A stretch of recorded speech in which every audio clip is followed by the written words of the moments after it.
friends. Welcome to another adventure with fantastic first grade frogs.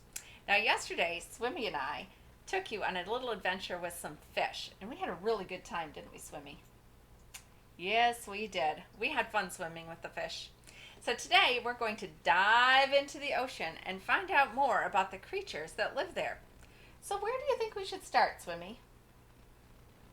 No, we are not going bicycling today. Swimmy, you don't have any feet. How can you go on a bicycle ride? Well, I suppose I could take you in a little ride on my bicycle. Okay.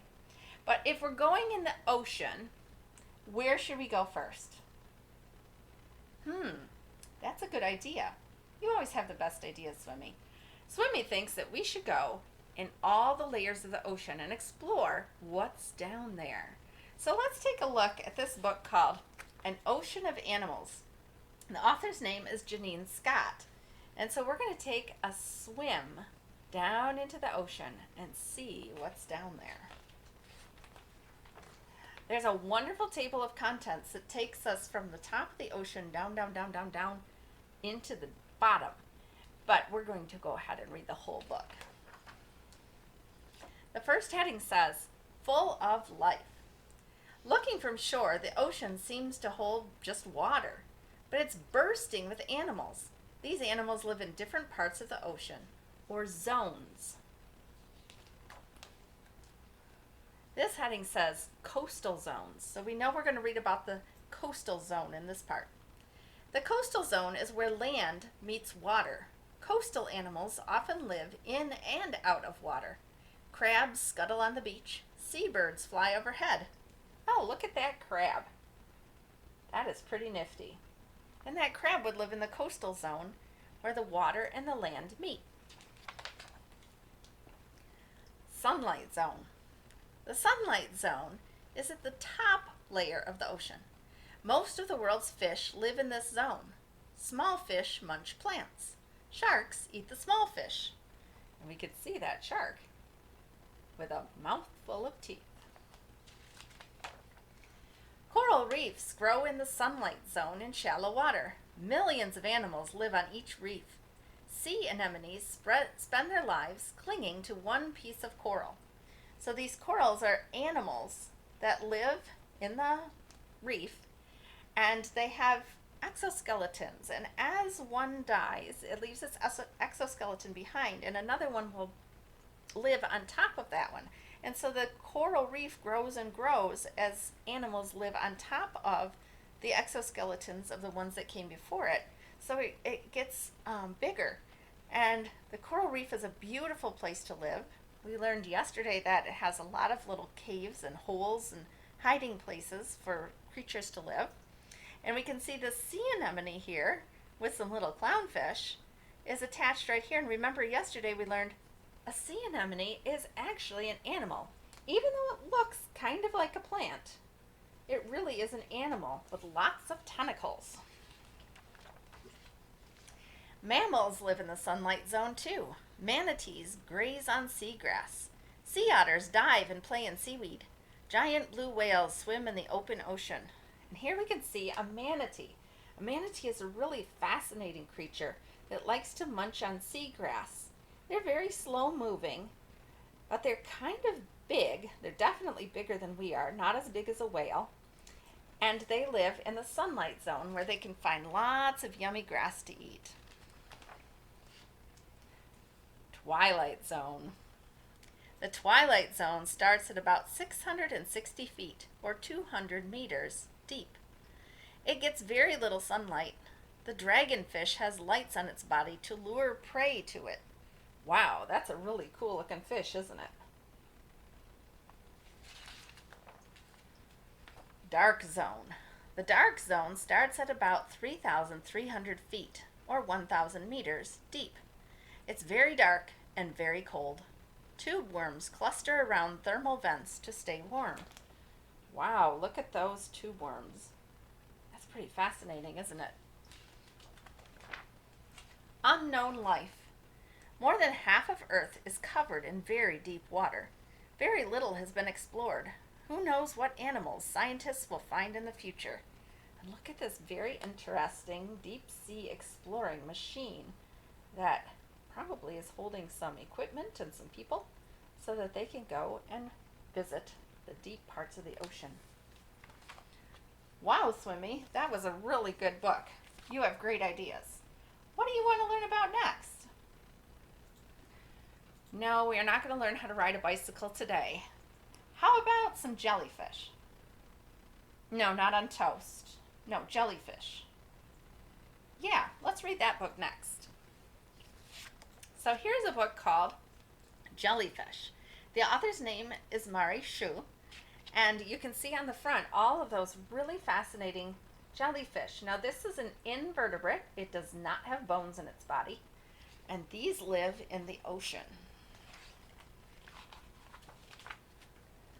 Life in the ocean. Jellyfish are not what they seem. Don't let their name fool you. Jellyfish are not fish at all. Remember, fish are vertebrates. They have bones, but jellyfish are invertebrates. Not a bone in their body. Jellyfish are ocean animals. They float in oceans around the world. Up close. Jellyfish are many sizes. Some are as small as a pea. Others are larger than a person. They can be 7 feet or 2 meters wide. And we can see this wonderful jellyfish here that is bigger than the diver who is right next to it. Wow, that's enormous. Bright colors cover some jellyfish. Other jellyfish are clear. Some jellyfish even glow. Wow, look at that glowing jellyfish. Can you imagine if your body could glow? Jellyfish do not have bones. They have soft bodies shaped like bells or umbrellas. They open and close their bodies to move. Finding food. Jellyfish have many tentacles. The tentacles sting prey with poison. Once stung, the prey cannot swim away. Remember, a predator is an animal that eats another animal. The prey is the animal that gets eaten. So the jellyfish would be the predator, and the little fish that it stings would be its prey. And the jellyfish is not trying to be mean to the little fish, but it needs to have something to eat. Remember, if the jellyfish does not catch any prey, it can't just drive off to the jellyfish fast food store and say, hey, I'd like a jellyfish hamburger. It can't do that. So it has to catch prey in order to live. The tentacles pull the prey into the jellyfish's mouth. Jellyfish eat fish and plankton. Wow, look at that beautiful jellyfish. Life cycle.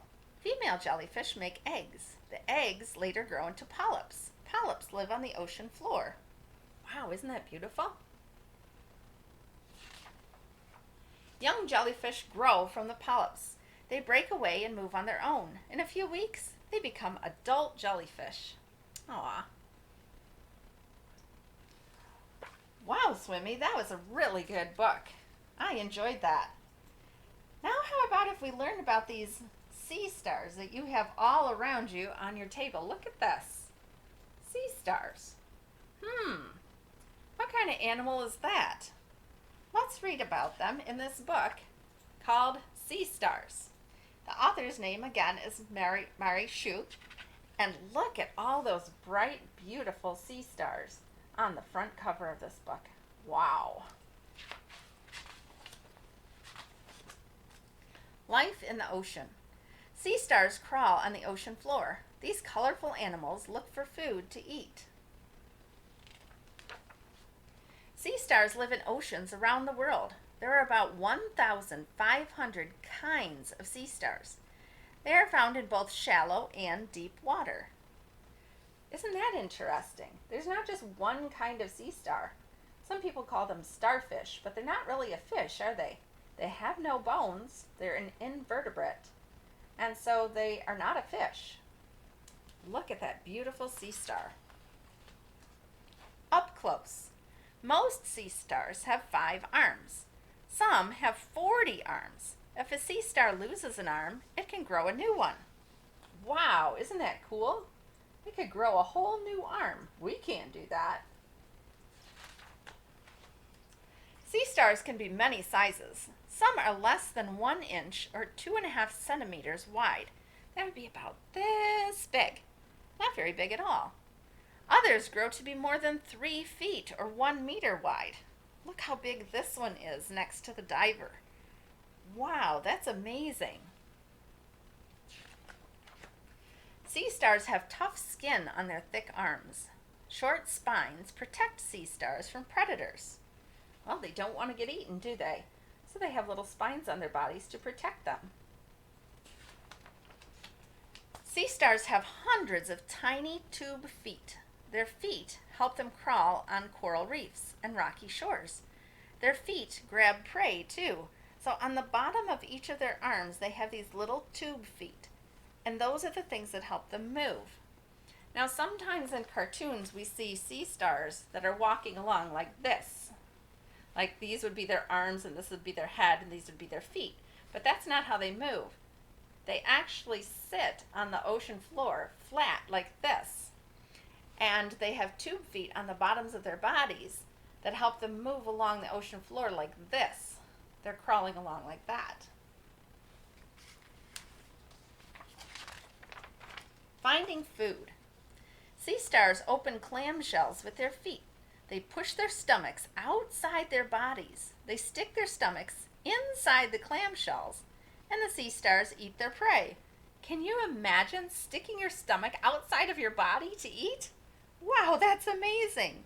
So they're opening up the shell so that they can eat the clam inside. We'll take a look at clamshells here in just a minute. We're going to stop there so we can take a look at clamshells. Look at all these clamshells we have over here by Swibby. So, we have a sea star like this. Its mouth is on the bottom of its body, right here in the middle. So it would crawl along on its tube feet like this, and when it finds a clam, it would wrap around it, and its mouth would open and out would come its stomach so it could eat its prey. But let's take a look at what it looks like to have a shell of a clam or another ocean-dwelling, two-shelled creature. So let's take a look at shells that you might find on a beach. So here I'm showing you the shells and how they fit together. So oftentimes we find one shell all by itself, but actually there are two shells that fit together like this, and the creature lives on the inside, right in that inside part where my hand is opening. And the creature can open and close just like that. And normally it would sit on the bottom of the ocean just kind of like this, and it would open its shell in order to get food in and eat. Pretty cool, huh? So when you go to the beach, you might find shells like this. You're only finding half of the shell. You're only finding half of the creature. So the two shells go together like this, but when the creature dies, half of it goes one way and half of it goes another way, and they get washed up on beaches. So you're only seeing half. So each of these shells is only half of the creature that originally lived. Now you might also find shells that look like this. These would come from a snail. A big snail, but a snail nonetheless. And these shells, when the snail dies, might wash up on a beach too, and other creatures might use them to live in. For instance, a hermit crab might crawl inside one of these shells and use it as a shell to protect itself and use it as a home. So these shells might be the ones you'd find on a beach, but this would be the whole shell from the creature, whereas those other ones would be only half of the shell from the original creature. Well, I think Swimmy had one more thing that he wanted to hear about. Yep, it's time. You wanted to hear about your other friend. Here he is. I know. I know. He's not going to hurt you. This is my friend Sharky. This is Sharky. Sharky has been in our home for a very long time. So he's a very nice shark. He has lots of good manners.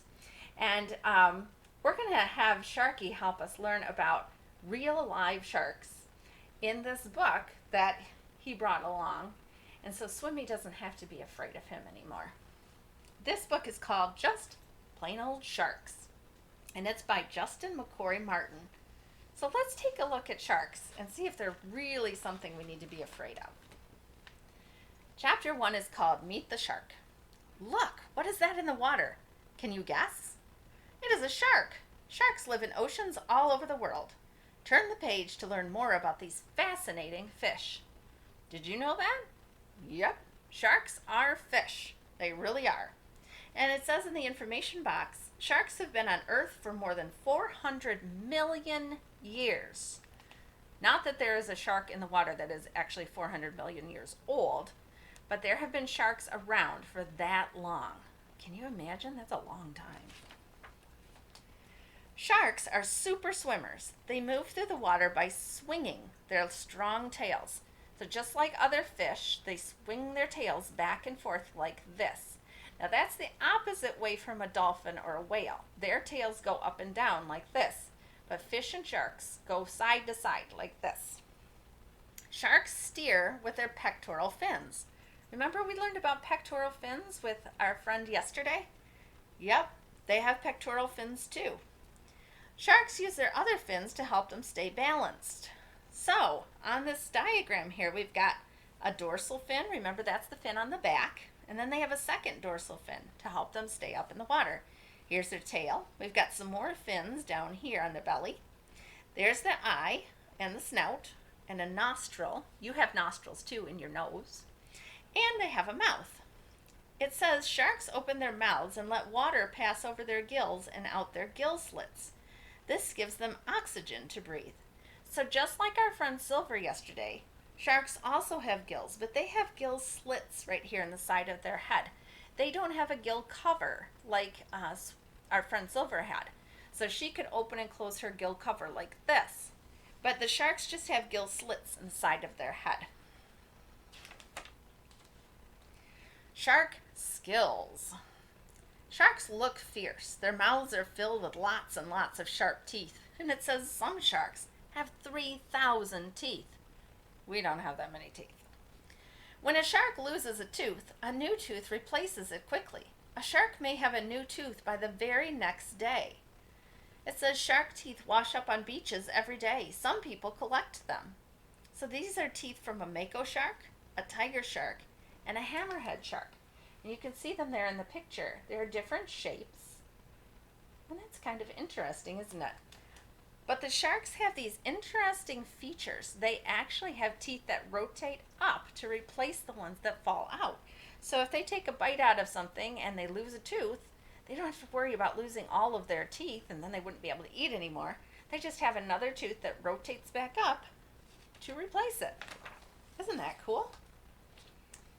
Sharks are agile swimmers. That is because their skeletons are made of flexible cartilage instead of bone. Cartilage helps sharks bend and turn in the water.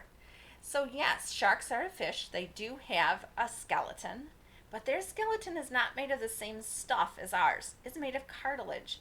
You have cartilage in your body too. So if you wiggle your nose, this end of your nose is made of cartilage, or your ear up here.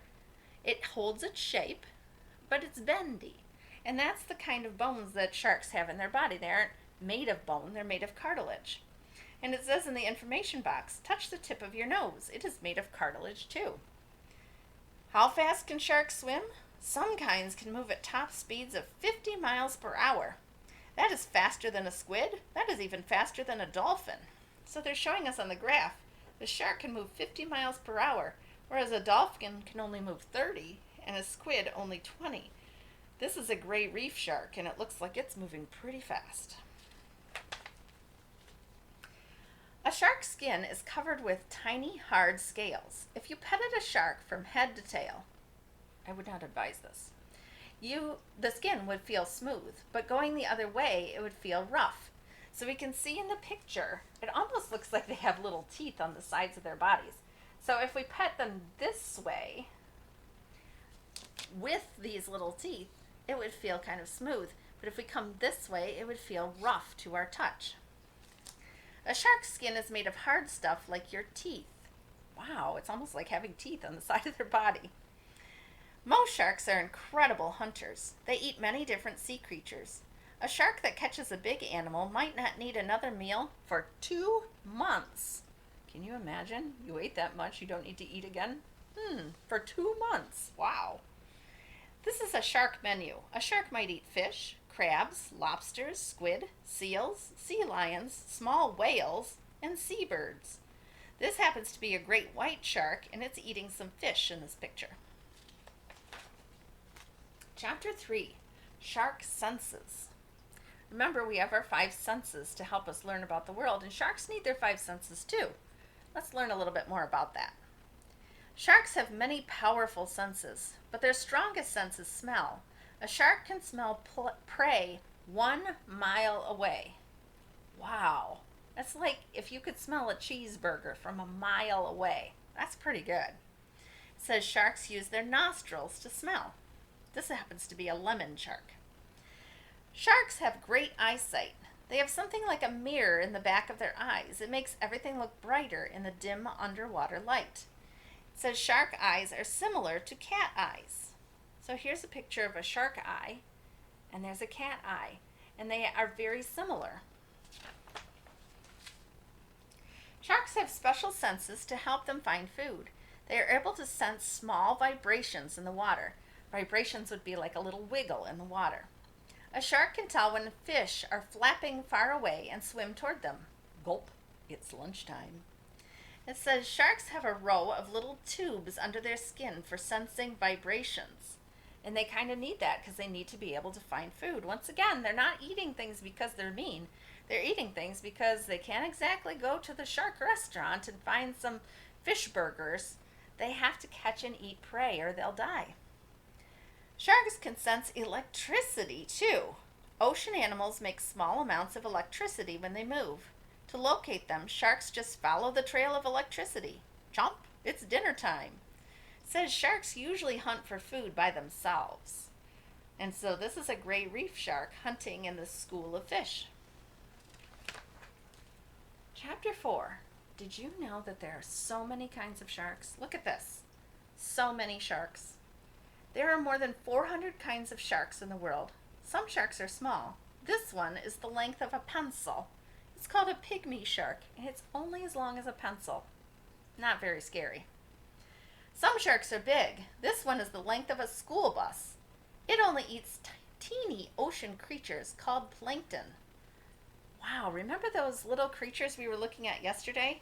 Here's another picture of one, plankton. This is a close-up, so in reality they'd only be really, really small. This enormous shark that's as big as a bus, it really doesn't want to eat you. It doesn't. It only wants to eat plankton, which are itty-bitty little creatures that live in the water. Wow. It's called a whale shark. Some sharks are named after other animals. The tiger shark is a fierce predator, like a tiger, and here it is. The leopard shark has spots, like a leopard. So it does. Some sharks are named after tools. Take a look at these two. One looks like a hammer, the other looks like a saw.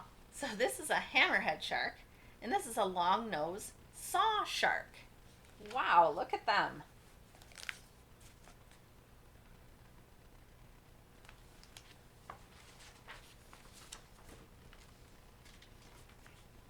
There is even one kind of shark that can poke its head out of the water and look around. Hello, shark. Goodbye, shark. It says sharks rarely attack people. Each year, only about 20 people in the whole world are hurt by sharks. And really, that's not a whole lot. Let's just take a little bit of a look at the sharks that are actually hurting people. Let's take one look at this book. It's a very long book, so I'm not going to read it. It's called Sharks, and its author is Thea Feldman. We're not going to read the whole book. We're only going to read this book, this part of the book called Chapter 3, The Truth Under Attack. Now, in this picture, it's showing a picture of a sea turtle. If you could see a sea turtle from underneath, this is what it would look like. So if you were a shark in the water and looking up, this is what a sea turtle would look like. And some sharks like to eat sea turtles. It says, despite their reputation as vicious killers, the truth is that most sharks never attack people. In fact, some scientists think sharks do not even like the taste of people. That is why, according to scientists, when a shark does attack a person, it will most often take one bite, then swim off.